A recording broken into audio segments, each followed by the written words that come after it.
Hello friend, good morning. आप सभी का हार्दिक अभिनंदन है आपके अपने YouTube channel unique study point पर। मैं सुरेंद्र कुमार काला आपके लिए जो सीनियर क्लास से फिजिक्स का जो टॉपिक लेकर आया हूँ वह कल किया था हमने द्विध्रुव के कारण उसके अक्षीय रेखा पर विद्युत क्षेत्र की तीव्रता ज्ञात की थी। आज हम ज्ञात करेंगे द्विध्रुव के कारण निरक्षीय रेखा पर विद्युत क्षेत्र की तीव्रता की गणना करने वाले हैं। तो इस क्लास को आप अपनी सभी साथियों के साथ जल्दी से शेयर कर दीजिए। फिर हम आगे बढ़ते हैं द्विध्रुव के कारण उसकी निरक्षीय रेखा पर विद्युत क्षेत्र की तीव्रता की गणना, जिसे हम विषुवत रेखा और अनुप्रस्थ रेखा भी बोलते हैं। तो द्विध्रुव के विषुवत रेखीय बिंदु पर पहुंचे या अनुप्रस्थ बिंदु पर पहुंचे तो भी यही हमें उसमें टॉपिक करना है। और ये आपके एग्जाम में कई बार आया हुआ क्वेश्चन है, इसलिए ये बहुत मोस्ट क्वेश्चन है।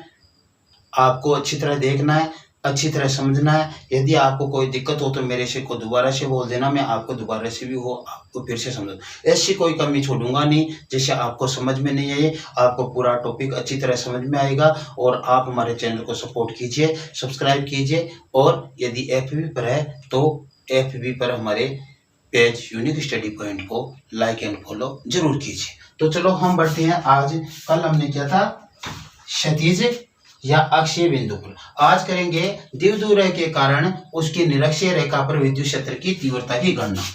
तो विद्युत द्विध्रुव या द्विध्रुव एक ही बात में बार बार ये बोल रहा हूं। विद्युत द्विध्रुव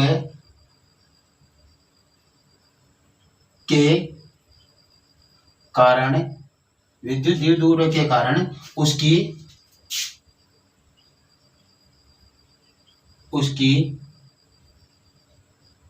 निरक्षीय रेखा पर विद्युत क्षेत्र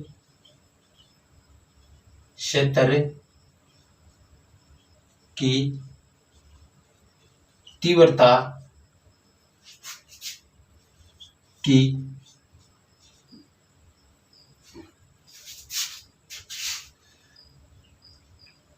गणना क्या कर रहे हैं? विद्युत द्विध्रुव या द्विध्रुव के कारण उसके निरक्षीय रेखा पर विद्युत क्षेत्र की तीव्रता की गणना करने जा रहे हैं। तो ये गणना हमें किस प्रकार से करनी है वो देखो, ध्यान देना है कि निरक्ष किससे कहते हैं। पहले तो उसकी हम क्या देंगे, परिभाषा देंगे। तो द्विध्रुव के केंद्र से गुजरने वाली लंबवत रेखा, द्विध्रुव के केंद्र से गुजरने वाली लंबवत रेखा द्विध्रुव की निरक्ष कहलाती है, या द्विध्रुव के मध्य बिंदु से गुजरने वाली लंबवत रेखा द्विध्रुव की निरक्ष कहलाती है। तो पहले तो हम निरक्ष की बात करते हैं।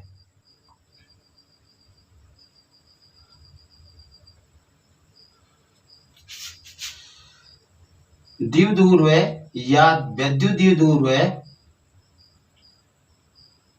के केंद्र से गुजरने वाली लंबवत रेखा द्विध्रुव की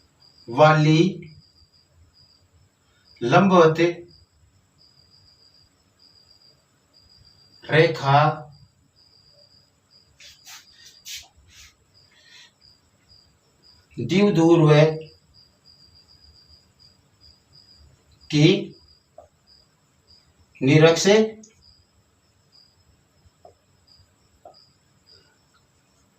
कहलाती है।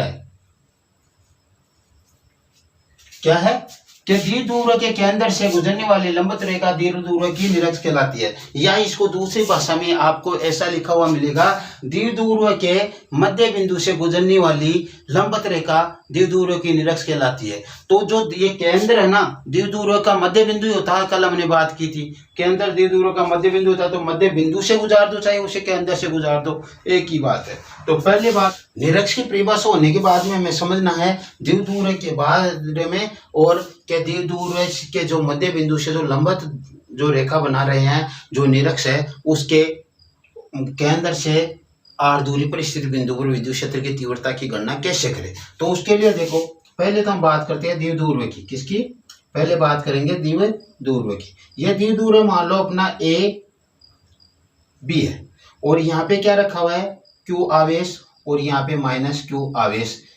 ए बिंदु पर प्लस क्यू आवेश और बी बिंदु पर माइनस क्यू आवेश रखा हुआ है। और हमारे को मालूम है, क्या मालूम है कि हम कह रहे हैं कि इसका मध्य बिंदु देखो यहाँ पे ये मध्य बिंदु हमने मान लिया, ये क्या मध्य बिंदु। यदि ये थोड़ा आगे पीछे भी है तो हमें इसको मध्य बिंदु ही मानना है। और ये क्या है, इसका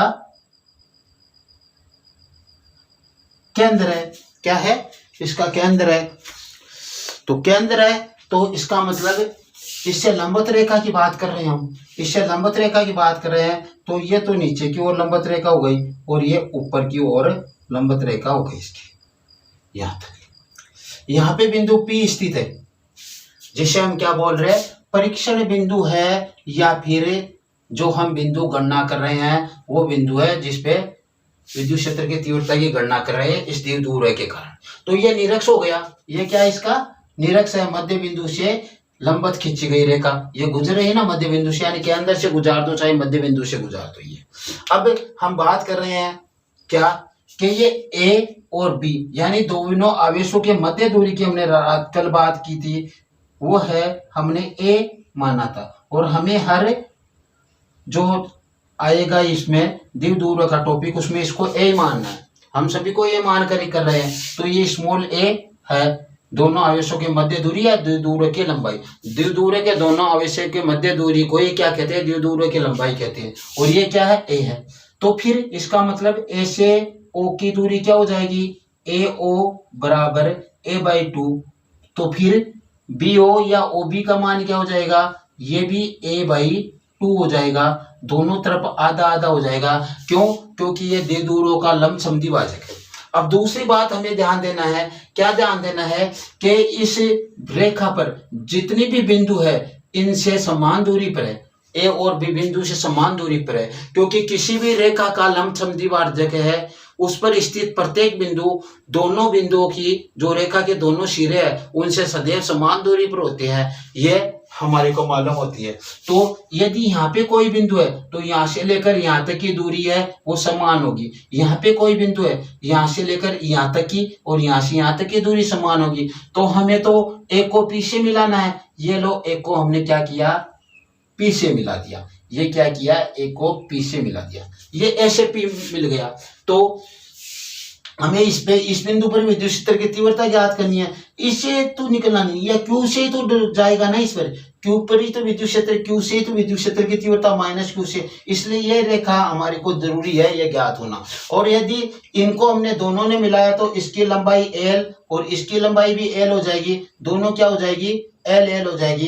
क्योंकि इस रेखा की एक बिंदु इन दोनों बिंदुओं से सदैव समान दूरी पर होगी। इसलिए ये पी बिंदु है। ए बीपी और पीए का मान दोनों बराबर होगा। क्या कहना चाह रहा हूं मैं कि पीए बराबर पीबी या बीपी दोनों समान होगी। इसलिए हमने इसको क्या मान लिया, स्मॉल एल मान लिया इस लंबाई को। और ये जो ओ से पी कितनी दूरी पर है, ये आर दूरी पर है। तो द्विध्रुव के केंद्र ओ से आर दूरी पर निरक्ष पर स्थित बिंदु पी पर विद्युत क्षेत्र की तीव्रता की गणना हमें करनी है। तो फिलहाल हमें ये इतना ही चित्र ध्यान में रखना है। इसके बाद में आगे बात करेंगे। पहले इसमें कुछ लिखेंगे। क्या लिखेंगे, देखो पहले तो आपको ये बात ध्यान देना है कि जो ये निरक्षीय रेखा है, ये निरक्षीय रेखा है, इसको और किस किस नाम से जानते हैं हम, इस निरक्षीय रेखा को विषुवतीय रेखा भी कहते हैं। कौन सी, विषुवतीय रेखा भी कहते हैं। तो यदि विषुवतीय रेखा पर स्थित बिंदु पर विद्युत क्षेत्र की तीव्रता पूछे द्विध्रुव के कारण, तो ये टॉपिक आना उसमें। और इसी को हम क्या कहते हैं, अनुप्रस्थ रेखा भी कहते हैं। क्या कहते हैं, अनुप्रस्थ रेखा। तो ऐसे कहते हैं, अनुप्रस्थ रेखा पर स्थित बिंदु पर विद्युत क्षेत्र की तीव्रता ज्ञात कीजिए। तो हमें ये टॉपिक करना जो कर रहे हैं, ध्यान रखना। ये नाम अलग अलग बदल कर आ जाए तो आपको कंफ्यूज नहीं होना। तो सबसे पहले हमें क्या करना है, हमने इसकी बात कर ली कि निरक्ष या अनुप्रस्थ रेखा या विषुवत रेखा, निरक्ष कहते हैं या उसके अनुप्रस्थ रेखा कहते हैं या विषुवत रेखा कहते हैं इसको, ठीक है। अब माना माना द्विध्रुव है या विद्युत द्विध्रुव है ए बी, जिसको मैं लिख रहा हूं प्लस क्यू माइनस क्यू बराबर ए है। क्या है? ए बी बराबर ये, जिसके कारण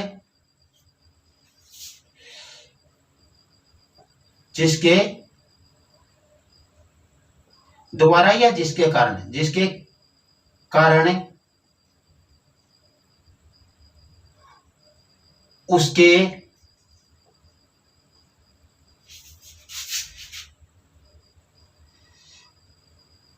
केंद्र से या फिर मध्य बिंदु से आर दूरी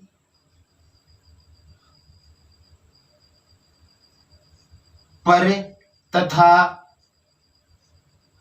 निरक्षीय रेखा आर दूरी पर या निरक्षीय रेखा पर स्थित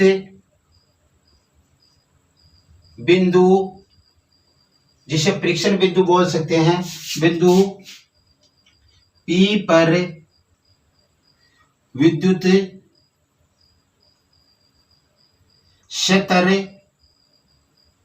की तीव्रता की गणना करनी है।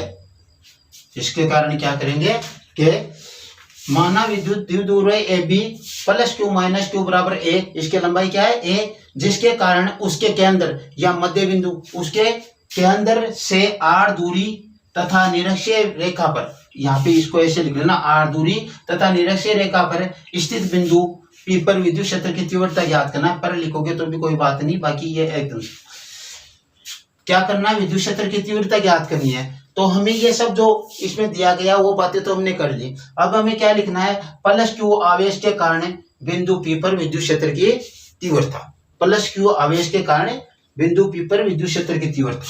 तो प्लस क्यू आवेश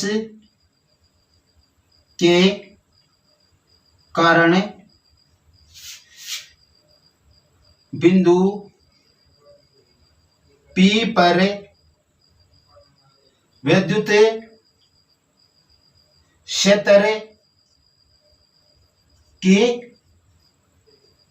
तीव्रता, तो विद्युत क्षेत्र की तीव्रता क्या हो जाएगी, हमें E लेना है। क्या लेना है, E बराबर क्या हो जाएगा, KQ अपॉन, भाई इस बिंदु और इस बिंदु के बीच में दूरी कितनी है, L, तो इसको L स्क्वायर कर दो, चाहे AP स्क्वायर लिखकर फिर आप इसे L स्क्वायर कर दोगे, तो सीधा ही मैं रख देता हूं L स्क्वायर। क्या हो जाएगा, L स्क्वायर। समीकरण नंबर 1 हो गया। अब इसकी क्या ज्ञात करनी है, हमें दिशा ज्ञात करनी है।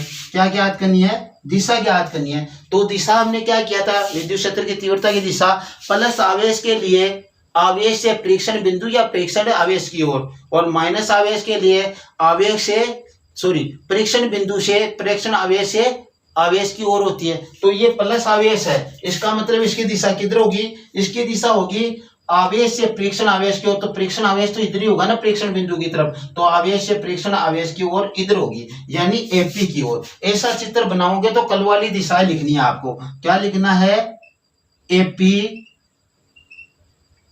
दिशा में, यानी इस दिशा में है इसकी दिशा। ठीक है, फिर हम करेंगे माइनस क्यू आवेश के कारण बिंदु पी पर विद्युत क्षेत्र की तीव्रता की गणना, और वो भी मान क्या आना है, ये आना है। तो मैं यहां पे उतार देता हूं, ये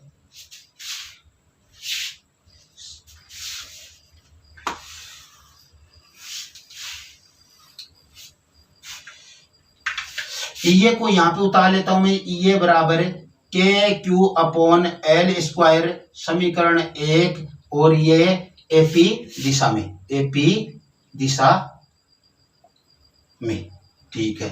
फिर -q आवेश के कारण बिंदु P पर विद्युत क्षेत्र की तीव्रता, या विद्युत क्षेत्र लिखेंगे तो भी चल जाएगा, तो वो क्या होगी, वो होगी ई बी बराबर वही के क्यू अपॉन दूरी क्या है ई से पी की एल है, तो एल स्क्वायर। समीकरण नंबर 2, इसकी दिशा हम लिखेंगे तो इसकी दिशा क्या होगी, देखो इसकी दिशा -q आवेश के लिए होती है परीक्षण आवेश से आवेश की ओर, यानी इधर, तो इसकी दिशा ये होगी, क्या होगी, ये ई की दिशा होगी, और ये ई ए की दिशा थी, ठीक है। तो ये हो जाएगी आपकी पी से बी की ओर, यानी पी बी दिशा में।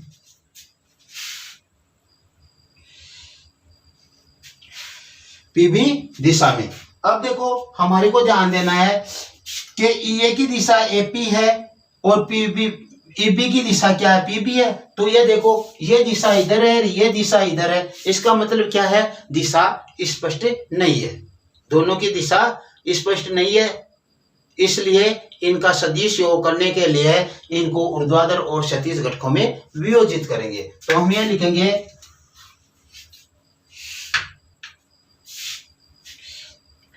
चूंकि ईए व ईबी की दिशा, ईए व ईबी की दिशा क्या नहीं है, स्पष्ट नहीं है,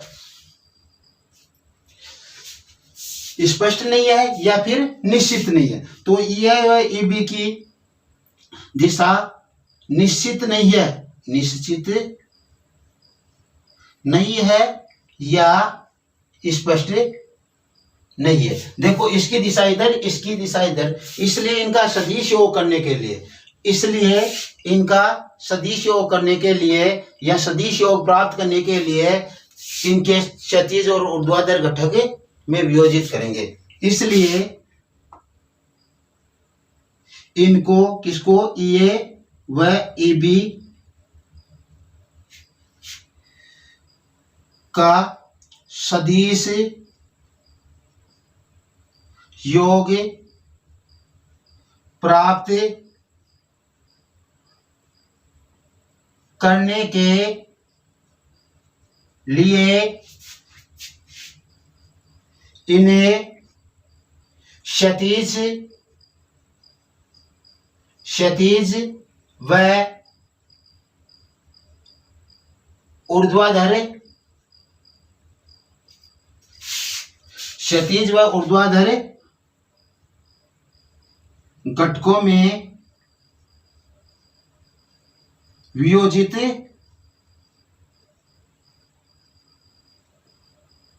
करेंगे।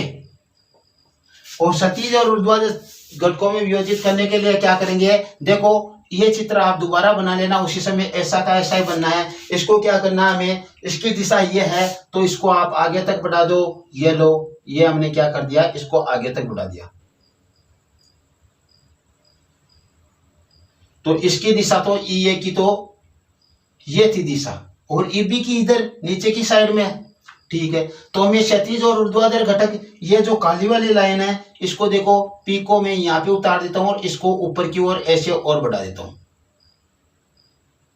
तो यहां तो देखो क्या होगा, ये तो हो गए ऊर्ध्वाधर घटक, और इस साइड में जो आप बनाओगे ये हो गए आपके क्षैतिज घटक, ठीक है।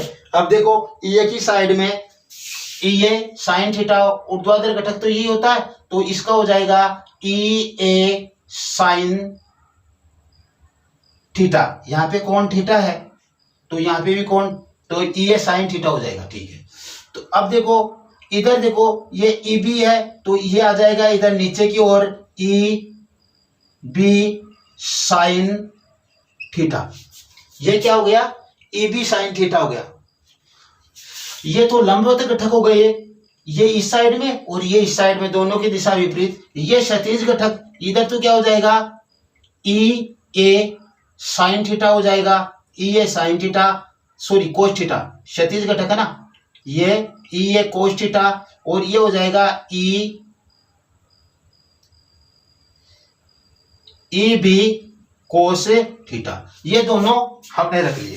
अब आपको चित्र से देखोगे तो आपको मालूम चलेगा कि चित्र से स्पष्ट है, तीव्रताओं के ऊर्ध्वाधर घटक परिमाण में बराबर व दिशा में विपरीत होने के कारण क्या हो जाते हैं, कैंसिल हो जाते हैं, निरस्त हो जाते हैं। ये देखो, ये साइन थीटा और ये कोस थीटा परिमाण में तो बराबर है और दिशा में विपरीत होने के कारण कैंसिल हो जाते हैं। परिमाण में बराबर क्यों, तो क्यों देखो, क्या क्यू अपॉन एल स्क्वायर, क्या क्यू अपॉन एल स्क्वायर ई है और थीटा का मान समान है, तो इधर भी साइन थीटा इधर भी साइन थीटा, दोनों बराबर और दिशा में विपरीत होने के कारण निरस्त हो जाते हैं। इसलिए परिणामी तीव्रता बिंदु पी पर इसके कोस क्षैतिज घटकों के कारण प्राप्त होती है। तो ये बात हमें लिखना पड़ेगा, और लिखना पड़ेगा तो क्या लिखेंगे, देखो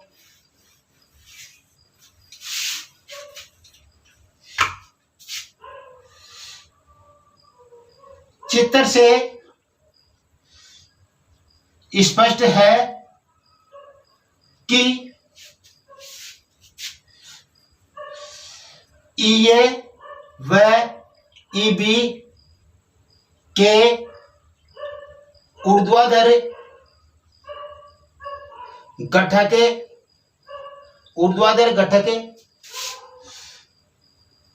परिमाण में बराबर व दिशा में विपरीत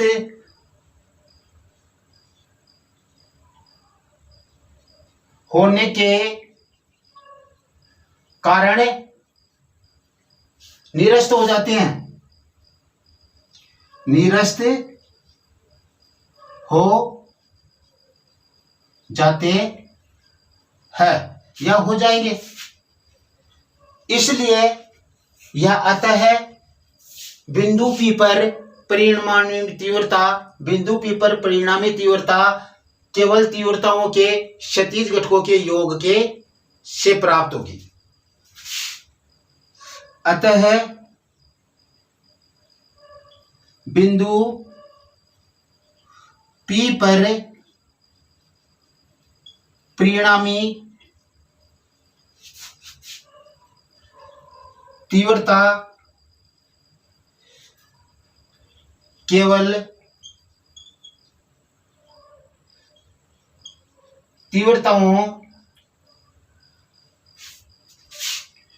के क्षैतिज घटकों के योग के बराबर होगी या योग से प्राप्त होगी। क्या है, चित्र से स्पष्ट है, ई ए व ई बी के ऊर्ध्वाधर घटक परिमाण में बराबर व दिशा में विपरीत होने के कारण निरस्त हो जाते हैं। इसका मतलब ये हुआ कि ये ई ए व ई बी है, इनके ऊर्ध्वाधर घटकों का परिणामी तीव्रता में कोई योगदान नहीं होता। परिणामी तीव्रता में क्या नहीं होता, कोई योगदान नहीं होता। अर्थात बिंदु पी पर परिणामी तीव्रता केवल तीव्रताओं के क्षैतिज घटकों के योग के बराबर होगी। इसका मतलब क्या हुआ, हम जैसे मान लो परिणामी तीव्रता ई मान रहे हैं, तो ये हो जाएगा E A cos theta plus E B cos theta. ये परिणामी तीव्रता प्राप्त हो गई हमारे को। ये क्या हो गई, परिणामी तीव्रता प्राप्त हो गई। ठीक है, अब देखो हमारे को ध्यान देना है कि ई ए बराबर है ई बी, ई ए और ई बी बराबर है। इसका मतलब यहाँ पे ई ए रख दूं ई बी की जगह, तो हमारे को क्या मान प्राप्त होगा, ई ए बराबर ई A cos theta plus E A cos theta. ये मान हमारे को प्राप्त हो गया। इन दोनों को जोड़ेंगे तो क्या प्राप्त होगा, 2a cos थीटा, ये वो भी बराबर क्यों होती है, इसका मान हमारे पास था के क्यू अपॉन एल स्क्वायर और इसका मान हमारे पास था के क्यू अपॉन एल स्क्वायर, यही तो था, इसलिए दोनों बराबर ही होगी। बराबर होगी तो हमने बराबरी तो बताया, गलत कहाँ पे बताया, दोनों बराबर है। तो चलो ठीक है, आगे बढ़ते हैं।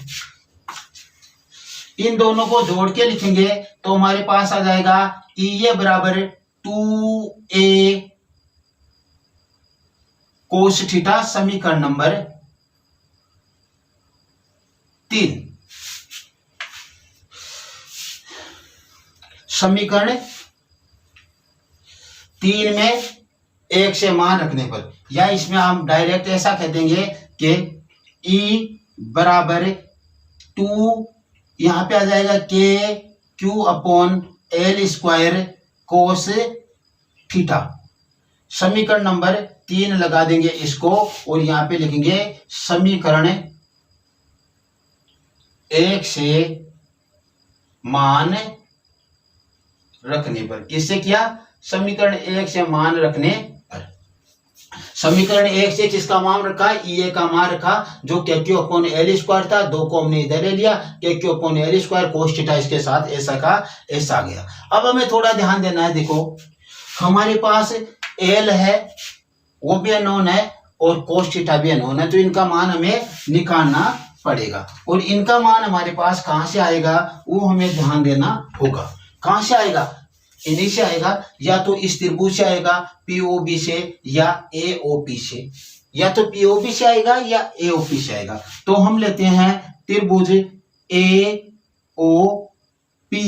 में, एओपी में कोण ओ बराबर क्या है, एओपी में कोण ओ बराबर 90 डिग्री है। ये कितने डिग्री का है, ये 90 डिग्री का है, क्योंकि ये लंबवत रेखा है इसलिए 90 डिग्री का कोण बनने वाला है यहाँ पे। तो हमने 90 डिग्री का कोण बना दिया और 90 डिग्री का कोण जैसे बनाया हमारे आसानी हो गई, क्योंकि त्रिकोणमितीय अनुपात सभी समकोण त्रिभुज पर लागू होते हैं और हमें कोस थीटा का मान चाहिए और कोस थीटा का मान समकोण त्रिभुज से प्राप्त हो जाएगा।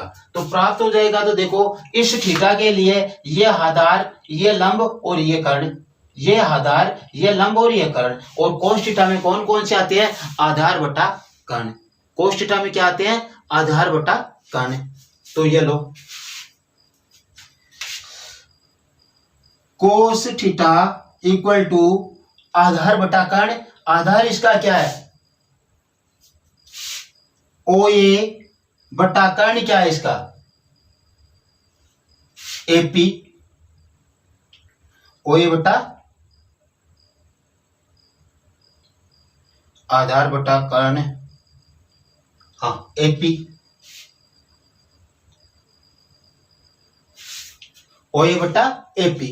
अब इनमें इनका मान रखेंगे तो हमारे पास आएगा cos theta equal to O A का मान a बाई 2, ये ओ ए का मान क्या आ गया a बटा 2 और एपी का मान l, तो ये आ गया हमारे पास l।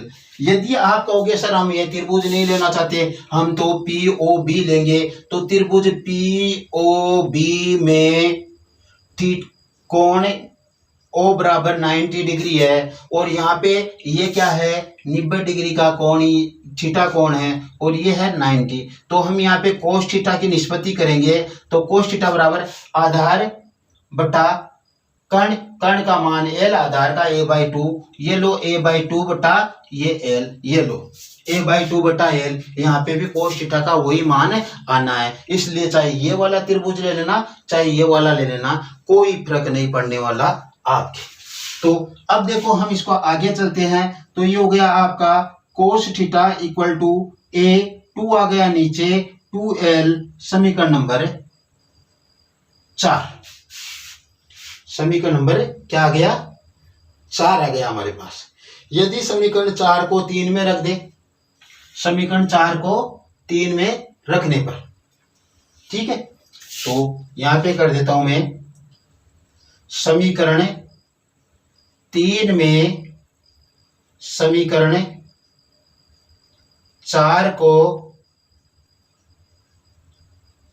रखने पर, और वो होगा आपका E बराबर क्या है 2k/L², और यहाँ पे हमें कोस थीटा का मान रखना है। ये देखो 3 कोस थीटा है, कोस थीटा का मान क्या रखना है, a/2l, a/2l। 2 से 2 को आप कैंसिल कर दो और जो आपके पास आया उसको यहाँ पे उतार दो। क्या आया, E बराबर KQA/L³। समीकरण नंबर 5 प्राप्त हो गया। समीकरण नंबर क्या हो गया, 5 प्राप्त हो गया हमारे को। क्या, KQA/L³ हमारे को यह प्राप्त हो गया, समीकरण 5। अब समीकरण 5 में हमारे को क्या चाहिए, L³ का मान चाहिए। और ये देखो Q आ जाएगा, इसका मान तो हम P रख देंगे, P बराबर Q ये होता है द्विध्रुवीय गुण, तो ये तो P हो जाएगा। यहाँ पे L³ का मान, L³ का मान तो भैया इसी त्रिभुज से प्राप्त होना है, तो निकालो L³ का मान। इन सब की मैं सफाई करता हूं और ये आपका समीकरण 5 है, उसको यहाँ पे उतार देता हूं मैं। E बराबर KQA/L³, समीकरण नंबर जो 5 है मैंने यहाँ पे उतार लिया। दोनों को एक साथ भी रख सकते थे, लेकिन हमने अलग अलग इसलिए किया कि अच्छी तरह ये समझ में आए। तो त्रिभुज AOP में कोण O तो वो ये 90 डिग्री हमने बताया है, तो इसमें क्या करते हैं, हम पाइथागोरस प्रमेय लागू कर सकते हैं। AOP में ये 90 डिग्री का कोण है, ये थीटा है, तो इसमें हम क्या कर सकते हैं, पाइथागोरस प्रमेय लागू कर सकते हैं। 90 डिग्री का कोण है, समकोण त्रिभुज है, इसलिए पाइथागोरस प्रमेय लागू करेंगे तो पाइथागोरस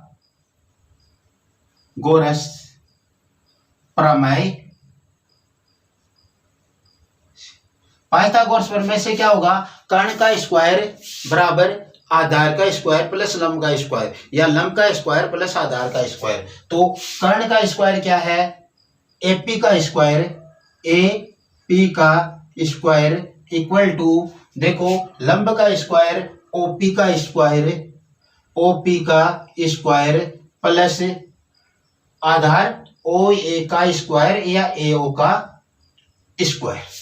रख दिया, सभी के मान रख लो। AP क्या है, AP का मान तो L है, इसलिए हो गया L² बराबर OP का मान क्या है, OP का मान R है, इसलिए हो गया R², और ये क्या है A/2, OA का मान क्या है A/2, इसका स्क्वायर। ठीक है, ये हमारे पास मान प्राप्त हो गया। कहने का मतलब हमारे पास जो L² का मान प्राप्त हुआ वो है R² प्लस A²/4 का 4 प्राप्त हो गया L का मान, इस प्रकार से। ठीक है, ये मान हमारे को प्राप्त हो गया किसके बराबर, L² के बराबर। लेकिन हमें चाहिए क्या, हमें L³ का मान चाहिए। क्या चाहिए, L³ का मान चाहिए। तो L³ का मान चाहिए तो देखो क्या करेंगे, देखो L² का स्क्वायर 2 उठाने के लिए नीचे तो 2 लेंगे, ऊपर 3 लाने के लिए नीचे 3/2 को घातों से गुणा कर देंगे। दोनों तरफ इस समीकरण की घातों को 3/2 से गुणा कर देंगे। तो इधर तो इसकी घात क्या है, 1 है, 1 है, तो इसको 3/2 से गुणा कर देंगे, इसको भी 3/2 से गुणा कर देंगे। क्यों, देखो 2 से 2 कैंसिल हो जाएगा और क्या आ जाएगा, L³ आ जाएगा। सीधा L³ का मान हमारे पास प्राप्त हो जाएगा यहाँ पे। तो हम ऐसा ही करेंगे, तो क्या करेंगे,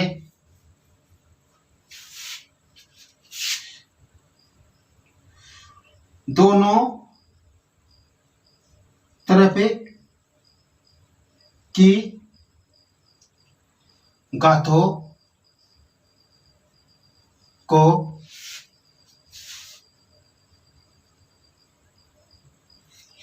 ऐसे कर लो, दोनों तरफ 3/2 घात लगाने पर, दोनों तरफ हम क्या कर रहे हैं, 3/2 घात लगा रहे हैं इसमें। तो 3/2 घात लगाएंगे तो यहाँ पे देखो L² है, इसके ऊपर घात 3/2 लगा दिया, और इधर है R² plus A square by 4 और इसके ऊपर घात कितना हो गया 3/2।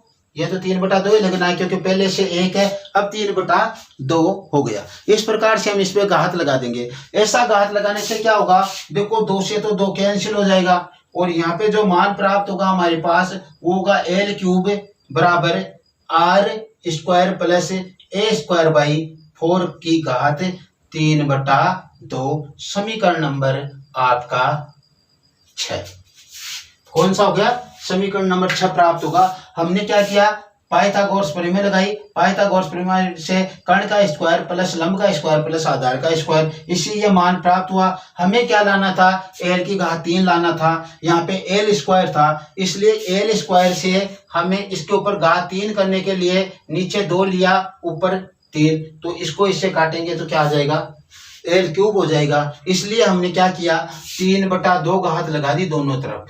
दोनों तरफ की संख्याओं पर समान घात लगा दे, समान घात से गुणा कर दे तो कोई फर्क नहीं पड़ता, दोनों तरफ होना चाहिए प्रोसेस। दोनों तरफ के पक्षों में से समान संख्या घटा दे या समान संख्या जोड़ दे दोनों पक्षों में तो भी कोई फर्क नहीं पड़ता, तो ये ध्यान रखना है। तो हमने क्या किया, समान घात लगा दी इनके ऊपर 3/2। इधर तो 2 से 2 कट गए, L की घात 3 हो गई और इधर देखो R² प्लस A² बाई 4 की होल घात 3/2। ये हमारे पास मान प्राप्त होगा। अब देखो समीकरण 6 को 5 में रखने पर, समीकरण 5 में समीकरण 6 को रखने पर, क्यों, क्योंकि उसमें L³ का मान रखने पर, L³ का मान रखना है। तो ये लो, ये आपका ऊपर ये 5 रहा, ये 6 रहा, तो बराबर क्या आ जाएगा, KQA बटा L³ का मान R² प्लस A² बाई 4 की घात 3/2। ये हमारे पास समीकरण नंबर क्या आ गया, 7 आ गया। समीकरण नंबर क्या आ गया, 7 आ गया। अब देखो हमें करना क्या है,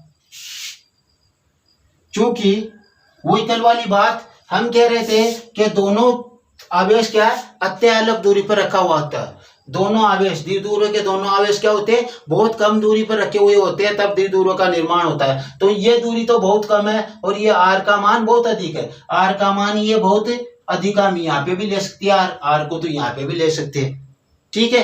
तो ये P को हम कहीं पे भी ले सकते हैं इस रेखा पर आगे तक बढ़ाने पर। तो इसका मान तो बहुत अधिक है R का मान तो, लेकिन A का मान बहुत कम है। तो यहाँ पे देखो हम लिखेंगे, क्योंकि R बहुत बड़ा है किससे, A से, इसलिए R और भी बड़ा होगा किससे, A/2 से, इसलिए R² है वो तो बहुत बड़ा हो जाएगा, बहुत बड़ा हो जाएगा, बहुत बड़ा हो जाएगा, बहुत बड़ा हो जाएगा किसे, A² बाई 4 से। A² बाई 4 से R बहुत बड़ा हो जाएगा, इसलिए हम इस A² बाई 4 को क्या करेंगे, इस जो टर्म को है उसको क्या मानेंगे, नगण्य मानेंगे। क्या मानेंगे, नगण्य, यानी इसका मान तकरीबन R के सामने शून्य होगा, R² के सामने इसका शून्य। यदि इसको R में जोड़े तो R के मान पर कोई फर्क नहीं पड़ेगा, ऐसा मान कर चलो। जैसे हमारे पास 10 लाख है, 10 लाख है, उसमें हम जोड़े 0.000000001, तो हम इसके आगे लिखेंगे, तो क्या मतलब इस 0.0000001 से लगभग ये तो इसके सामने नगण्य हो जाएगा, इसलिए लगभग ये मान 10,000 ही आ जाएगा। इस प्रकार से R² का मान इसके बजाय बहुत अधिक है, तो R² में ये जोड़ने पर ये मान लगभग R² के बराबर ही होगा। तो हमें क्या करना है, इसको नगण्य मान लिया। नगण्य जैसे ही हमने माना, इसको समीकरण 7 नहीं लगाओ तो भी चलेगा, हम यहाँ पे उतार देंगे इसको आगे। इसमें यह मान रखे तो देखो E बराबर KQA अपॉन क्या हो जाएगा, R² को हमने R² मान लिया और ये तो लगभग शून्य हो गया ना, इसको लगभग शून्य रखेंगे तो ये R² रह जाएगा और इसके ऊपर घात 3/2, घात क्या हो जाएगी, 3/2 हो जाएगी। और 2 से 2 क्या हो जाएंगे, कैंसिल हो जाएंगे भैया। 2 से 2 क्या हो जाएंगे, कैंसिल हो जाएंगे। 2 से 2 कैंसिल होंगे तो हमारे पास ई का मान क्या प्राप्त होगा, ई का मान हमारे पास प्राप्त होगा, ई का मान k q a upon r cube, और क्यू ए का मान क्या होता है, पी होता है, इसलिए e q p upon r cube समीकरण नंबर 7। समीकरण नंबर जो 7 प्राप्त हुआ, यहाँ पे 7 लगाकर यहाँ पे लगा लेना, के पी अपॉन आर क्यूब। यह विद्युत क्षेत्र की तीव्रता है कहां पर, निरक्ष पर, द्विध्रुव के कारण। तो हम यहाँ पे लिखते हैं इसको,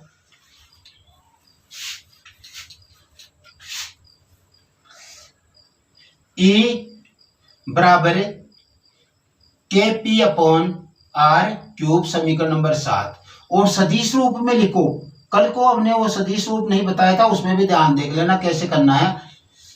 E सदिश इक्वल टू के पी अपॉन आर क्यूब, यहाँ पे पी कैप लग जाएगा, ये भी समीकरण नंबर 7 ही है, ठीक है। और वहां पे जो कल हमारे को प्राप्त हुआ था वो हुआ था ए equal to 2 k p upon r cube, तो वहां पे ई सदिश इक्वल टू हो जाएगा 2 k p upon r cube p cap, ये सदिश रूप हो जाएगा।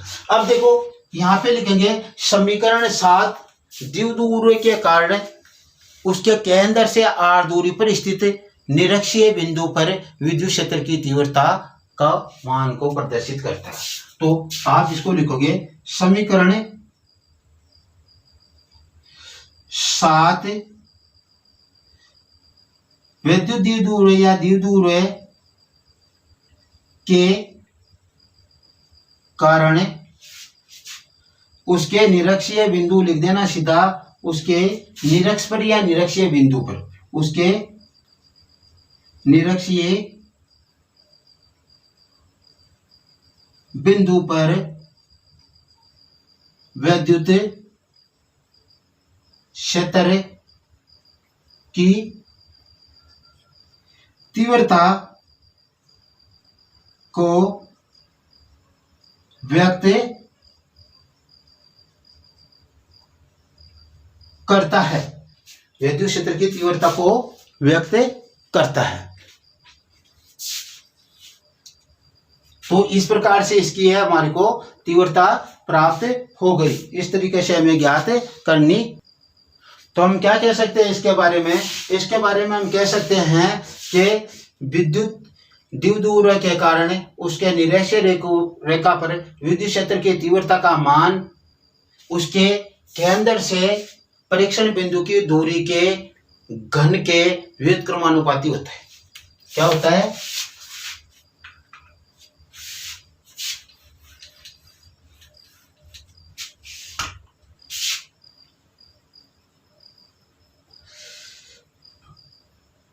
विद्युत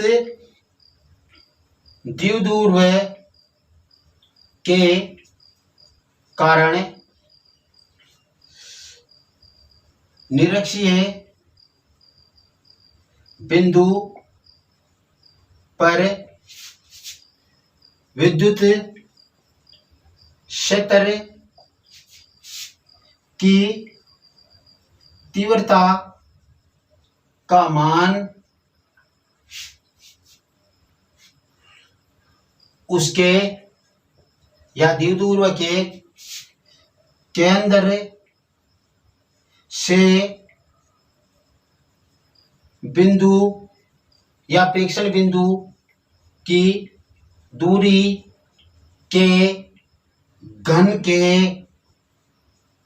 व्युत्क्रमानुपाती होता है। कल वाली बात ही है, क्या है, E समानुपाती 1/r क्यूब, E समानुपाती 1/r क्यूब हमें यह करना है।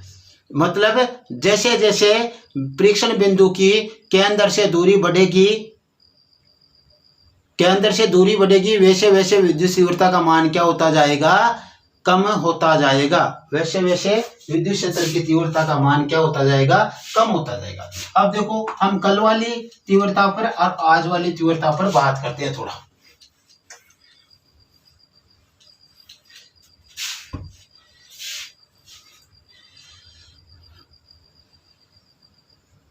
द्विध्रुव के कारण अक्ष पर विद्युत क्षेत्र की तीव्रता क्या होगी? E अक्ष बराबर 2kp/r³। ये मान हमारे को प्राप्त हो गया। जो हमारे पास जो भी समीकरण था इसको मान लो हमने ए लगा लिया, और निरक्ष पर विद्युत क्षेत्र की तीव्रता, और निरक्ष पर विद्युत क्षेत्र की तीव्रता क्या हो जाएगी? E निरक्ष बराबर क्या आया था हमारे पास? kp/r³। समीकरण नंबर। इनसे क्या देखो क्या प्राप्त होता है मेरे को? देखो ये ये kp/r³ तो इसमें भी है, कल वाली में भी। तो समीकरण ए व बी से, समीकरण ए व बी से, समीकरण ए व बी से क्या होगा? देखो ए अक्ष बराबर 2 गुणा ए निरक्ष, यानी जो अक्ष पर द्विध्रुव के कारण विद्युत क्षेत्र की तीव्रता प्राप्त होती है वो क्या होती है? जो निरक्ष पर द्विध्रुव के कारण विद्युत क्षेत्र की तीव्रता प्राप्त होती है उसकी क्या होती है? 2 गुनी होती है। तो ऐसा कह दिया जाए कि अक्ष पर केंद्र से r दूरी पर स्थित विद्युत क्षेत्र की तीव्रता का मान आपको दे दिया जाए, और उसी कंडीशन के लिए निरक्ष पर विद्युत क्षेत्र की तीव्रता पूछ ली जाए तो इसमें 2 का भाग दे देना, अक्ष वाली में मान आ जाएगा। और यदि निरक्ष वाली दे दे, अक्ष वाली का पूछ ले तो उसे 2 से गुणा कर देना, अक्ष वाली आ जाएगी। ये क्या है? निरक्ष वाली की दुगनी होती है अक्ष वाली, और निरक्ष वाली की दुगनी होती है अक्ष वाली, और अक्ष वाली की आधी होती है निरक्ष वाली। क्यों? अब देखो इससे हम ई निरक्ष निकाले, ई निरक्ष बराबर क्या हो जाएगा आपका? ई अक्ष यानी अक्ष पे तीव्रता बटा 2, यानी आपको अक्ष पे तीव्रता दे दे और निरक्ष पर पूछ ले, सेम ही कंडीशन हो तो उस पोजीशन में अक्ष वाली में 2 का भाग दे देना, निरक्ष वाली आ जाएगी। और यदि निरक्ष वाली दे दे और अक्ष वाली पूछे तो उससे 2 से गुणा कर देना। कंडीशन समान होनी चाहिए कि वो r दूरी पर ही हो, केंद्र से इधर अक्ष पर भी और उस पर भी r दूरी पर ही हो, यानी दूरियां समान हो। उस पोजीशन में हमारे को पास यही मान प्राप्त होता है। ठीक है, तो एक आपको हमारे को यह ध्यान में रखना है कि इस प्रकार से यह प्राप्त हो जाएगा। अब अपना आगे का टॉपिक है एक समान विद्युत क्षेत्र में द्विध्रुव का व्यवहार एवं बल आघूर्ण।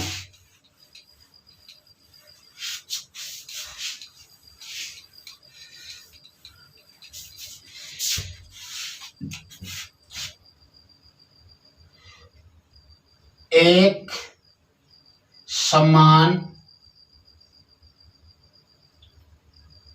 विद्युत क्षेत्र में विद्युत द्विध्रुव या द्विध्रुव का व्यवहार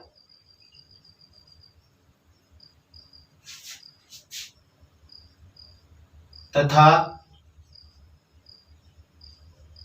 बल आघूर्ण या बला आघूर्ण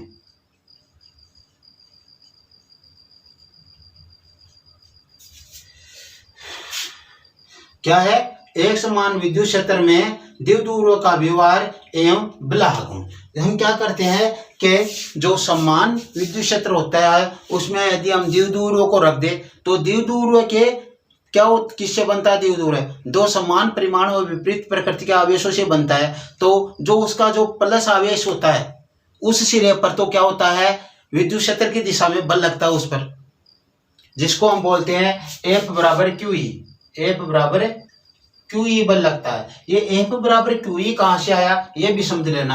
आप कहोगे सर एफ बराबर क्यू ई ये कौन सा बल, हमने तो देखा ही नहीं आज तक। ये यहाँ से आया, विद्युत की तीव्रता की हमने बात की थी, तब कहा था एकांक आवेश पर लगने वाले बल को विद्युत क्षेत्र की तीव्रता कहते हैं। तो इसको क्यू को इधर ले आओ तो एफ बराबर क्यू जीरो ई हो जाएगा। तो क्यू जीरो क्या है, क्यू जीरो आपका क्या है, आवेश ही तो है।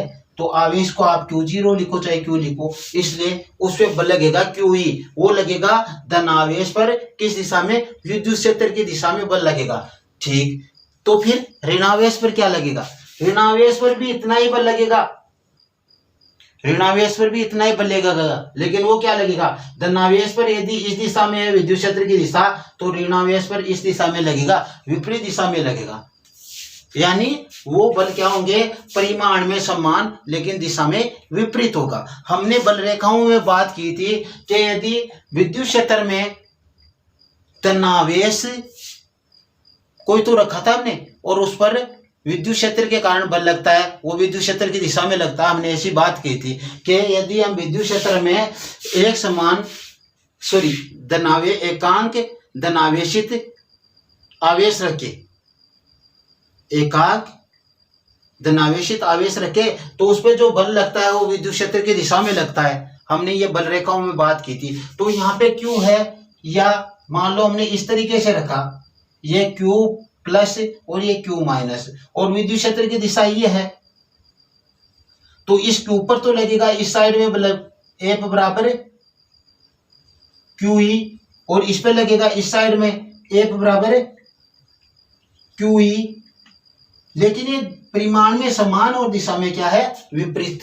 परिमाण में समान और दिशा में विपरीत होगा। ये बल इस पे लगेगा, जिसके कारण क्या होगा, देखो इन दोनों बलों की क्रिया रेखा किसी एक बिंदु से नहीं गुजर रही। क्रिया रेखा की मैं बात कर रहा हूं। क्रिया रेखा का मतलब है कि दोनों बल किसी एक बिंदु पर क्या हो, केंद्रित हो। जैसे मान लो दो बच्चियां हैं और उन्होंने एक रस्सी को, दोनों सिरों को पकड़ रखा है रस्सी को, और वो एक तरफ दूसरे के विपरीत दिशा में खींच रही है उसको।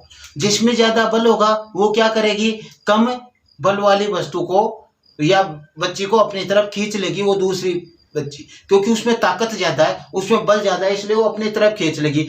और यदि ऐसी पोजीशन हो तो कि दोनों में बल समान हो, तो क्या होगी, वो बच्चियां जहां पे खड़ी है वहां पे ही खड़ी रहेगी, चाहे वो कितना भी बल लगा ले वो वहां पे ही रहेगी। इसका मतलब क्या है, उनके दोनों के बलों की क्रिया रेखा किसी एक बिंदु से गुजर रही है, और उस एक बिंदु पर ही दोनों का बल दोनों तरफ से समान लग रहा है, इसलिए वो दोनों एक दूसरे से डिस्टर्ब नहीं हो रही, वो एक दूसरे को अपनी तरफ नहीं खींच पा रही, दोनों का बल समान है। लेकिन यहाँ पे देखो, एक तो ऐसे वो दूर है, मान लो प्लस क्यू और माइनस क्यू, इधर बल लगे इस पर, इधर बल लगे, तो इसकी क्रिया रेखा क्या होगी, यहाँ पे कहीं पे हो सकती है, और बल का मान शून्य भी हो सकता है उस पोजीशन में दोनों का समान हो। लेकिन ये समान बल है, लेकिन इसका देखो, इसकी दिशा ये, इसकी दिशा ये, और दूर है ये, तो इन दोनों बलों की क्रिया रेखा समान नहीं होती। इसका मतलब क्या होगा, ये दूर को घुमाकर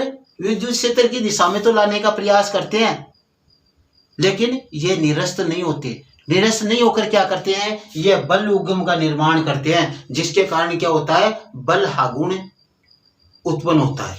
ये क्या करते हैं, बल युग्म का निर्माण करते हैं दोनों मिलकर, जिसके कारण क्या होता है, बल आगुण का निर्माण होता है। और ये जो बल आगुण के कारण क्या होता है, ये दूर घूमकर विद्युत क्षेत्र की दिशा में बल आगुण इससे लाने की कोशिश करता है। इस प्रोसेस में क्या मान हमारे को बल आगुण का प्राप्त होता है वो हम गणना करने वाले हैं, उसके बारे में बात करेंगे। तो चलो हम आगे बढ़ते हैं। इसके लिए सबसे पहले इसके लिए हम चित्र बनाते हैं, उसको समझना होगा। ये अपने क्या लिया, विद्युत क्षेत्र ले रहे हैं, विद्युत क्षेत्र बल रेखाओं के द्वारा प्रदर्शित कर रहे हैं। इसकी दिशा इधर है, यह दूसरी बल रेखा है, और बल रेखा एक दूसरे के काटेगी नहीं, क्योंकि समानांतर होती है बल रेखाएं, इसलिए आपको यहाँ पे इनके मध्य दूरी कम भी दिखाई दे रही हो। आगे यदि सभी में समान दिखाई नहीं दे रही हर जगह, तो भी आप इसको समानांतर ही मानना है, हमें यह ध्यान रखना है। तो ये तो क्या है, आपके विद्युत क्षेत्र की दिशा है। इसमें क्या किया, इसमें हमने कुछ नहीं किया, इसमें एक द्विध्रुव इस तरीके से हमने रख दिया। क्या रख दिया, द्विध्रुव रख दिया इसमें इस तरीके से, और वो द्विध्रुव है ए और बी।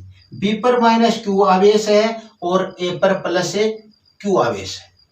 ए पर प्लस क्यू आवेश है और बी पर माइनस क्यू आवेश है। ये प्लस क्यू आवेश और ये आपका ए बिंदु और ये है बी बिंदु। ठीक है, तो क्या होगा, देखो हम शुरू से ये बात कह रहे हैं कि इस पर जो बल लगेगा इन पर, तो प्लस आवेश पर तो विद्युत क्षेत्र की दिशा में बल लगेगा, यानी ये बल लगेगा इस साइड में। किस साइड में, इस साइड में बल लगेगा।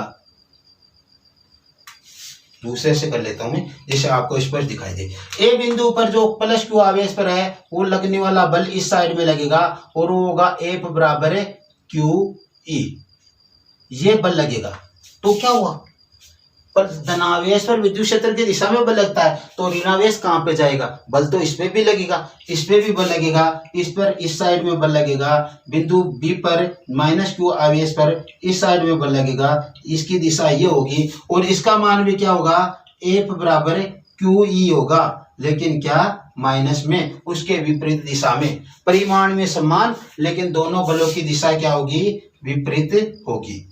ये ध्यान रखना है। हमने ये सब किया, ये चित्र में इतना ही हमारे को कुछ करना होता है। फिर क्या करते हैं, जैसे मान लो हमने इसको इधर बढ़ाया, किसको, और यहां से हमें क्या डालना होगा, लंब डालना होगा। यहाँ पे यह जो कोण बन रहा है द्विध्रुव कौन से कोण पर रखा हुआ है, इसके साथ थीटा कोण पर द्विध्रुव रखा हुआ है। क्या रखा हुआ है, थीटा कोण पर रखा हुआ है विद्युत क्षेत्र के साथ द्विध्रुव को, तो ये ध्यान रखना है। और ये क्या है, लंब है, इसके क्षैतिज के साथ लंब डाला गया, यानी ये लंब हो गया।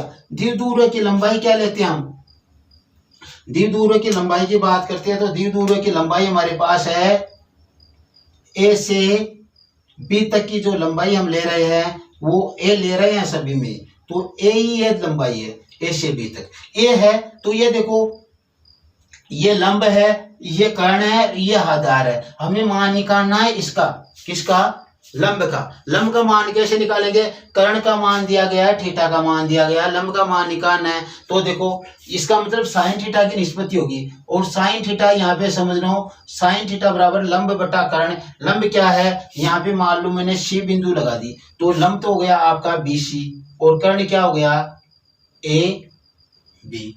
ठीक है, तो साइन बीसी का मान निकाले हम, बीसी बराबर ए बी साइन थीटा, और ए बी का मान क्या है, ए, तो ये हो गया ए साइन थीटा।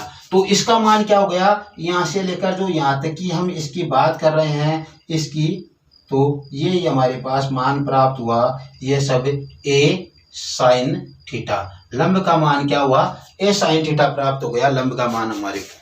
ठीक है, इस प्रकार से हमने ये मान निकाल लिया। यह आगे हमें जरूरत पड़ने वाली है, इसलिए हमने इसको यहाँ पे निकाल लिया। यह आप सीधे डायरेक्ट ये नहीं करके डायरेक्ट इसका मान ए साइन थीटा रख दोगे चित्र में, कोई दिक्कत नहीं है, आपको इस तरीके से करना, मैंने समझाने के लिए ऐसा किया। ठीक है, फिर आगे हम बात करेंगे कि माना कोई द्विध्रुव है ए बी, एक समान विद्युत क्षेत्र, पहले बात कही थी वो कि वही हमें यहाँ पे कहनी है। एक समान विद्युत क्षेत्र ई में थीटा कोण पर रखा हुआ है, जिसके धनावेश पर विद्युत क्षेत्र की दिशा में एफ बराबर क्यू ई बल लगता है, तथा ऋणावेश पर विद्युत क्षेत्र की विपरीत दिशा में एफ बराबर क्यू ई बल लगता है। तो यहाँ पे हम वही बात करने वाले हैं। माना एक द्विध्रुव ए बी, कौन कौन से, Q और माइनस Q बराबर A है, जिसे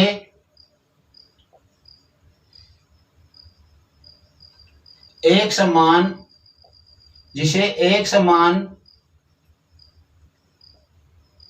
विद्युत क्षेत्र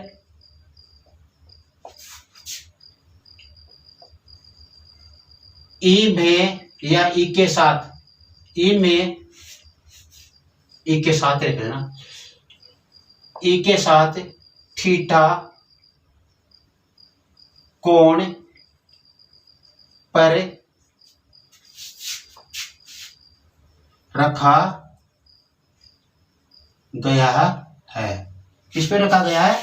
थीटा कोण पर रखा गया है। या सीधा आप ये भी रखोगे कि द्विध्रुव ए बी को एक समान विद्युत क्षेत्र ई में रखा गया है। यह स्थित है, एक ही बात है। थीटा कोण पर रखा गया, हमने सभी बातें पहले कर ली। जिसकी दिशा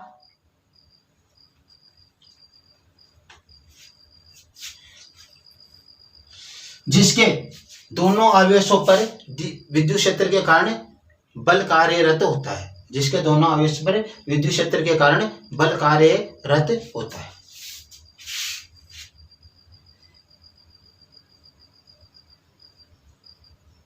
जिसके किसके? द्विध्रुव के, जिसके दोनों आवेशों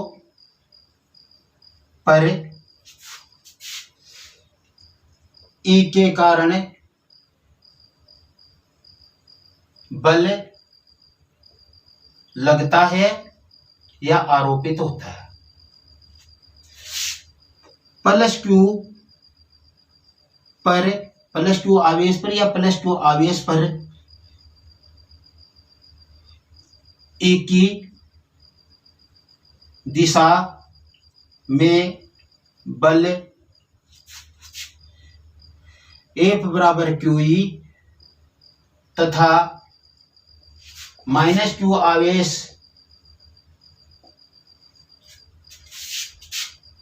पर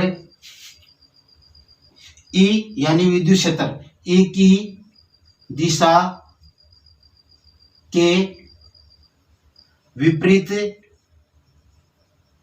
दिशा में बल F बराबर QE आरोपित होता है।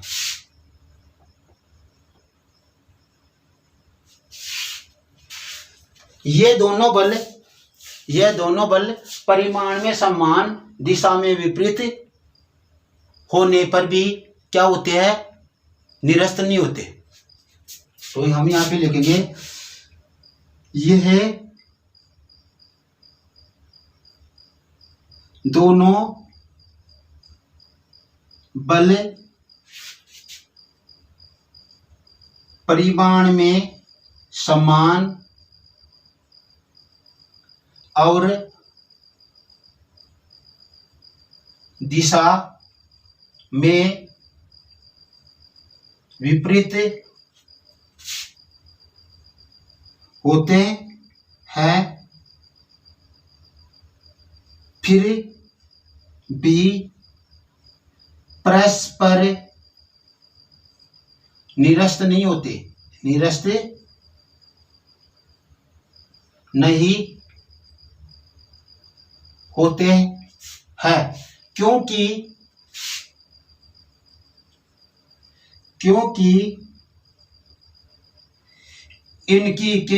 इन बलों की क्रिया रेखा एक बिंदु से होकर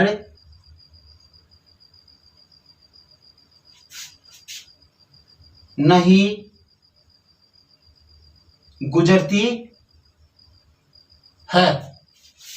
इसलिए ये दोनों बल एक बल युग्म का निर्माण करते हैं जो बल गुण उत्पन्न करता है। क्या करता है? देखो, ये दोनों बल परिमाण में तो समान है और दिशा में विपरीत है, फिर भी एक दूसरे से निरस्त नहीं होते। तो नहीं होते क्योंकि इन दोनों बलों की क्रिया रेखा किसी एक बिंदु से होकर नहीं गुजरती। एक बिंदु से होकर गुजरती तब तो क्या हो जाता? निरस्त हो जाता। लेकिन ये देखो, ये इधर लग रहा है, ये इधर लग रहा है, तो ये तो द्विध्रुव को घुमाकर क्या करेंगे? विद्युत क्षेत्र की दिशा में लाने का प्रयास करेंगे। इसलिए ये क्या होगा? निरस्त नहीं होगा।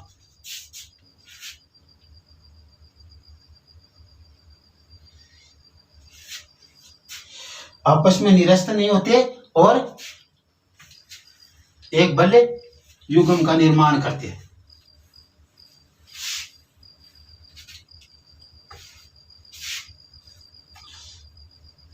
अतः ये दोनों बल एक बल युग्म का निर्माण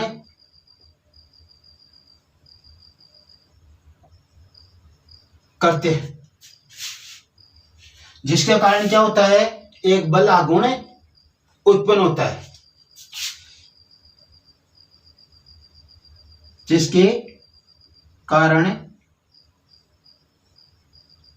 बल आघूर्ण उत्पन्न होता है। बल आघूर्ण उत्पन्न होता है जो द्विध्रुव को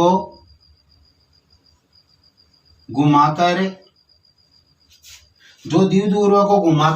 विद्युत क्षेत्र की दिशा में लाने का प्रयास करता है। जो द्विध्रुव को घुमाकर क्या करता है, विद्युत क्षेत्र की दिशा में लाने का प्रयास करता है। क्या करता है, द्विध्रुव को घुमाकर विद्युत क्षेत्र की दिशा में लाने का प्रयास करता है। तो जो ये बल आघूर्ण उत्पन्न हुआ है, तो इसको हम किस प्रकार से व्याख्या करें, तो देखो, बल आघूर्ण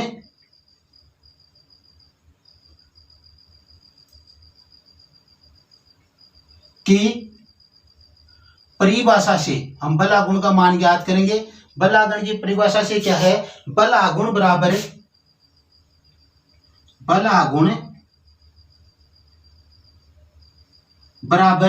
जो बल लग रहा है दोनों आवेशों पर, उनमें से एक बल कोई भी, क्योंकि परिमाण में समान है, तो एक बल का परिमाण और उनके मध्य की लंबवत दूरी, तो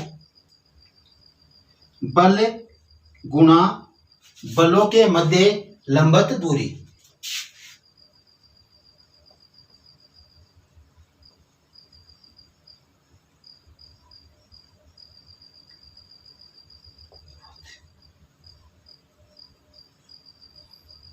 बल आघूर्ण बराबर बल गुणा बलों के मध्य लंबवत दूरी। इसको हम व्यक्त करते हैं टो। इसको किससे व्यक्त करते हैं, टो से। और देखो बल कौन सा है, बल तो हमारे पास कौन सा लग रहा है, एफ लग रहा है, तो ये लो एफ ले लिया हमने। बल क्या ले लिया, एफ। और इनटू इनके मध्य लंबवत दूरी क्या है, लंबवत दूरी बीसी है। क्या है, लंबवत दूरी बीसी है। इसको मैं ऊपर यहां पे उतार देता हूं। ये सब भाषा आप चित्र को देखकर लिख सकते हो, ऐसी कोई बात नहीं, अपनी भाषा में लिखना है ये सब। तो बराबर एफ इंटू बी सी, लंबवत दूरी तो यही है, चित्र से हमें मालूम पड़ रहा है। और एफ का मान हमारे पास क्या है, एफ का मान तो हमारे पास क्यू ई है, और इंटू जो लंबवत दूरी है यह ए साइन थीटा। क्या है, ए साइन थीटा। हम इसको रखेंगे तो हमारे पास देखो क्या होगा, क्यू को ए के पास ले आओ, Q A E sine theta, ये टो के बराबर हमारे को मान प्राप्त हो रहा है, Q A E sine theta. और क्यू ए का मान क्या प्राप्त होता है, यहां पे रख देता हूं मैं, टो बराबर पी ई साइन थीटा, और P बराबर क्या है, क्यू ए।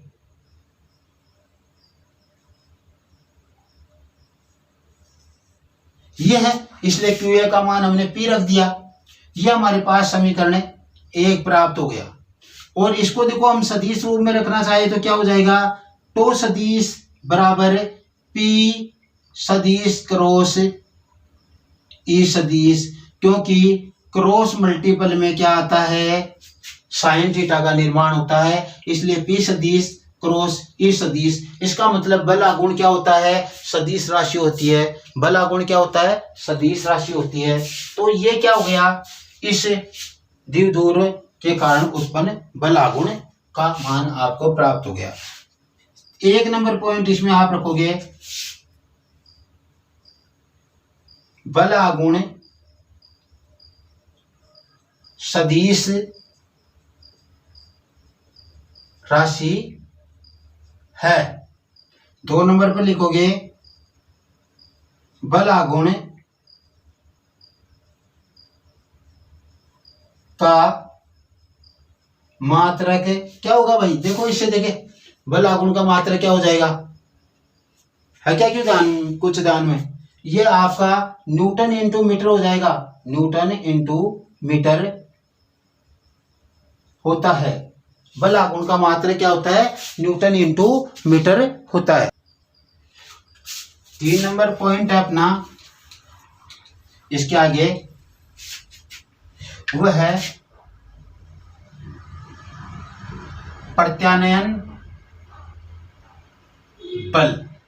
और ये पॉइंट क्या है, वह बल आघूर्ण जो द्विध्रुवों को घुमाकर विद्युत क्षेत्र की दिशा में लाने का प्रयास करता है, उसे क्या कहते हैं, प्रत्यानयन बल कहते हैं। तो वह बल आघूर्ण जो द्विध्रुव को घुमाकर विद्युत क्षेत्र की दिशा में लाने का प्रयास करता है, उसे प्रत्यानयन बल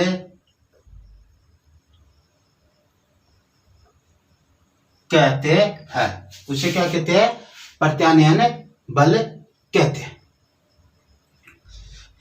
फिर 4 नंबर पॉइंट है कि जो समान विद्युत क्षेत्र होता है उस पर केवल बल आघूर्ण ही कार्यरत होता है, जबकि कार्यरत बल का मान क्या होता है, शून्य होता है।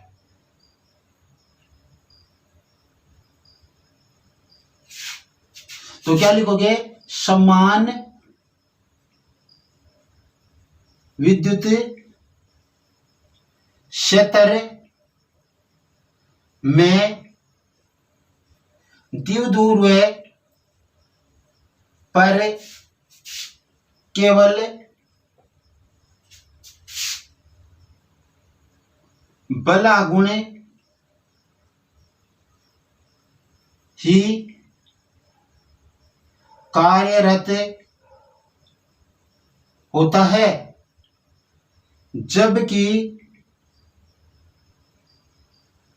कार्यकारी बल क्या होते हैं, शून्य होता है।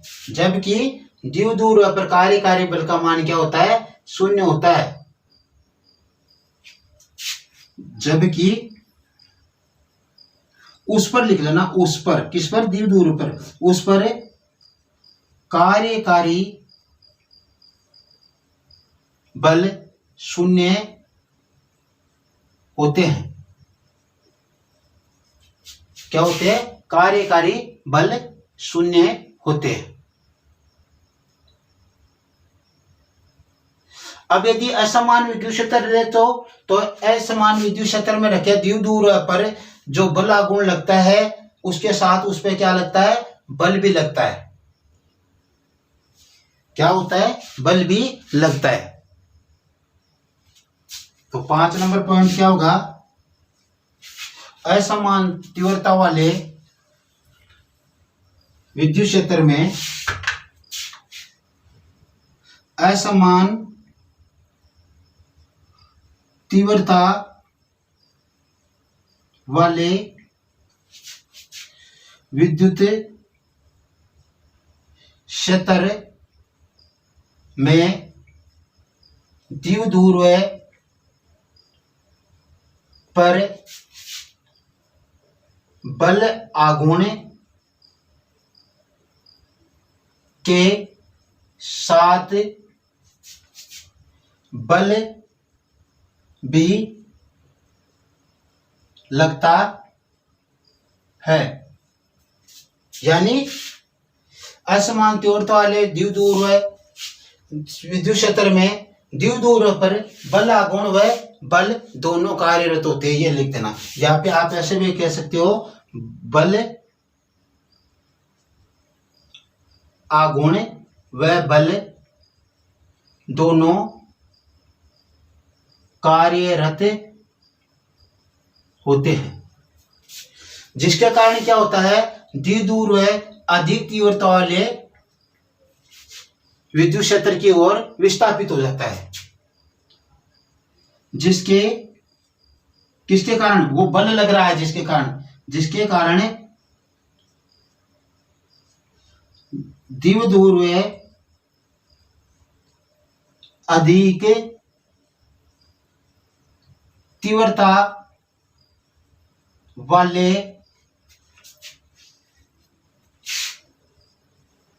विद्युत क्षेत्र की ओर विस्थापित हो जाता है। तो आपको यह कारण पूछे कि द्विध्रुव अधिक तीव्रता वाले विद्युत क्षेत्र की ओर विस्थापित हो जाता है, क्या कारण है, तो आप उसमें लिखोगे कि असमान विद्युत क्षेत्र तीव्रता वाले विद्युत क्षेत्र में द्विध्रुव पर बल आघूर्ण के साथ बल भी लगता है। उस बल के कारण द्विध्रुव क्या होता है, अधिक तीव्रता वाले विद्युत क्षेत्र की ओर विस्थापित हो जाता है। ठीक है, अब हम इसकी कंडीशन की बात करते हैं। कंडीशन लिखते हैं, देखो विशेष स्थितियां।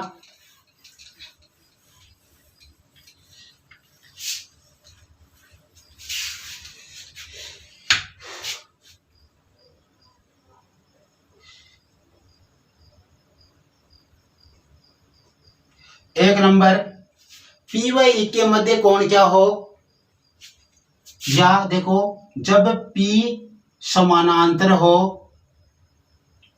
E, यानी थीटा बराबर क्या हो जाएगा, 0 हो जाएगा, और साइन थीटा का मान क्या हो जाएगा, 0 हो जाएगा। तो देखो क्या होगा, उस समय तो बराबर P इंटू साइन थीटा का मान 0, यानी टो बराबर क्या होगा, 0 होगा। यह क्या है, द्विध्रुव की स्थायी साम्यावस्था है। क्या है, द्विध्रुव की स्थायी साम्यावस्था। द्विध्रुव की क्या है, स्थायी साम्यावस्था है ये। दूसरा ले 2 नंबर, हम यदि P व E प्रति समानांतर हो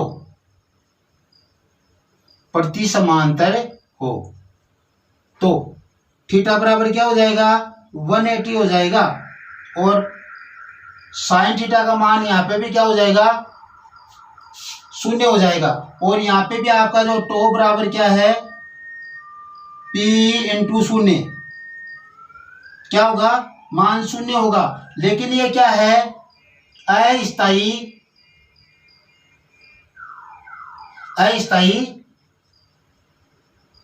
साम्यावस्था है। क्या है, अस्थायी साम्यावस्था, विपरीत दिशाओं में होगा ये। क्या, P और E की दिशा क्या हो, विपरीत दिशा में होगी उस समय। हम तीसरी बात करते हैं लंबवत की। तीसरी क्या है, लंबवत। जब P परपेंडिकुलर है E, दोनों लंबवत है, तो थीटा का मान 90 और साइन थीटा का मान क्या हो जाएगा, 1। साइन थीटा बराबर 1 होगा, क्योंकि 90 का मान 1 होता है, इसलिए टो बराबर पीई साइन थीटा होता है, और पी यहाँ पे 1 रखेंगे तो इसका मान क्या हो जाएगा, पीई हो जाएगा। क्या हो जाएगा, पीई हो जाएगा। और इससे में इसका मान क्या होगा, मैक्सिमम होगा। मान क्या होगा, मैक्सिमम होगा। तो दोनों लंब होते हैं उस समय क्या होता है, बल आघूर्ण का मान अधिकतम होता है।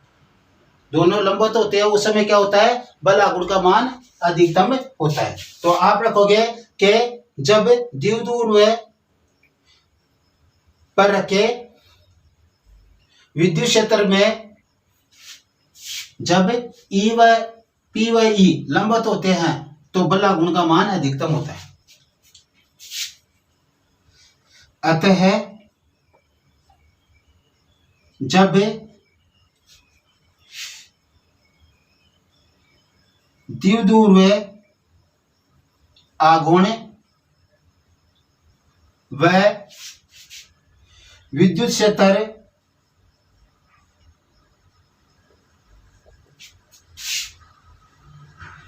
लंबवत होते हैं तो बल आघूर्ण का मान अधिकतम होता है। बल आघूर्ण का मान अधिकतम प्राप्त होता है। ये हमें बात करनी है, बल आघूर्ण का मान क्या है, अधिकतम प्राप्त होता है।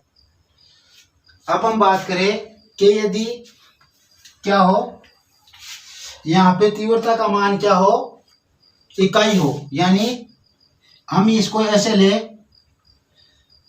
P बराबर जेड मैक्सिमम बटा ई, और ई का मान क्या है, 1 न्यूटन पर कूलम है। ई का मान 1 न्यूटन पर कूलम है, तो P बराबर क्या हो जाएगा, P बराबर जेड मैक्सिमम प्राप्त हो जाएगा। P का मान जेड नहीं टो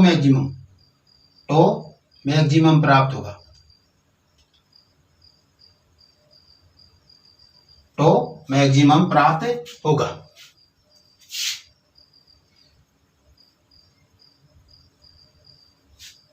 इस प्रकार से। तो इसका मतलब क्या है, इसका मतलब यह है कि अतः किसी द्विध्रुव है, तो इसमें हम क्या लिखेंगे, देखो, अतः किसी द्विध्रुव का द्विध्रुव आघूर्ण उस बल आघूर्ण के बराबर होता है जो इकाई तीव्रता वाले विद्युत क्षेत्र में द्विध्रुव के लंबवत रखने पर कार्यरत होता है। क्या रखेंगे, अतः किसी द्विध्रुव का द्विध्रुव आघूर्ण, किसी द्विध्रुव का द्विध्रुव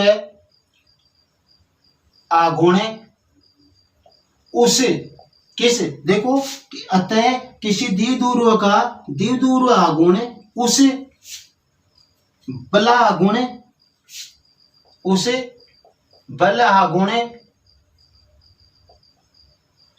के बराबर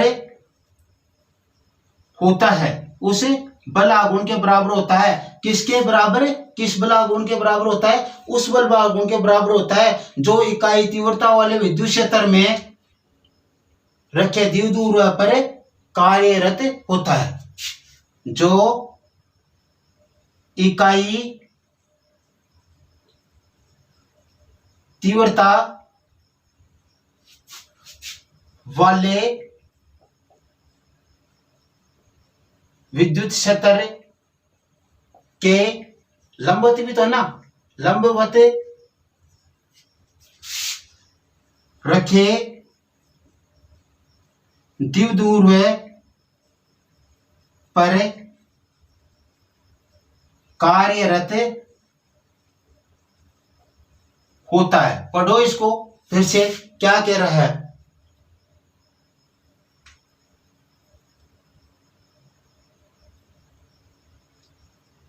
क्या कह रहा है? किसी द्विध्रुव का द्विध्रुव आघूर्ण, किसी द्विध्रुव का द्विध्रुव आघूर्ण P है, उस बल आघूर्ण, तो उस बल आघूर्ण के बराबर होता है जो इकाई तीव्रता वाले विद्युत क्षेत्र के लंबवत रखे द्विध्रुव पर कार्यरत होता है। ठीक है, या जो इकाई तीव्रता वाले विद्युत क्षेत्र में लंबवत रखने पर उस पर कार्यरत होता है, ऐसा भी लिख सकते हैं। तो यह आपकी परिभाषा है। इसमें आप इस नीचे इतना भी लिख सकते हो कि इकाई तीव्रता वाले विद्युत क्षेत्र के लंबवत रखे द्विध्रुव पर कार्यरत द्विध्रुव आघूर्ण उस द्विध्रुव के बराबर होता है। इकाई तीव्रता वाले विद्युत क्षेत्र के लंबवत रखे द्विध्रुव पर कार्यरत बल आघूर्ण द्विध्रुव आघूर्ण के बराबर होता है, ऐसा भी रख सकते हैं। तो आज क्लास में इतना ही। यदि यह क्लास आपको पसंद आई हो तो आप इसे ज़्यादा से ज़्यादा शेयर कीजिए, और यदि आपने हमारे चैनल को सब्सक्राइब नहीं किया है तो सब्सक्राइब कीजिए और अपने साथियों से भी करवाइए। और यदि आप एफबी पर है तो हमारे FB page unique study point को लाइक एंड फॉलो जरूर कीजिए। Okay, thanks.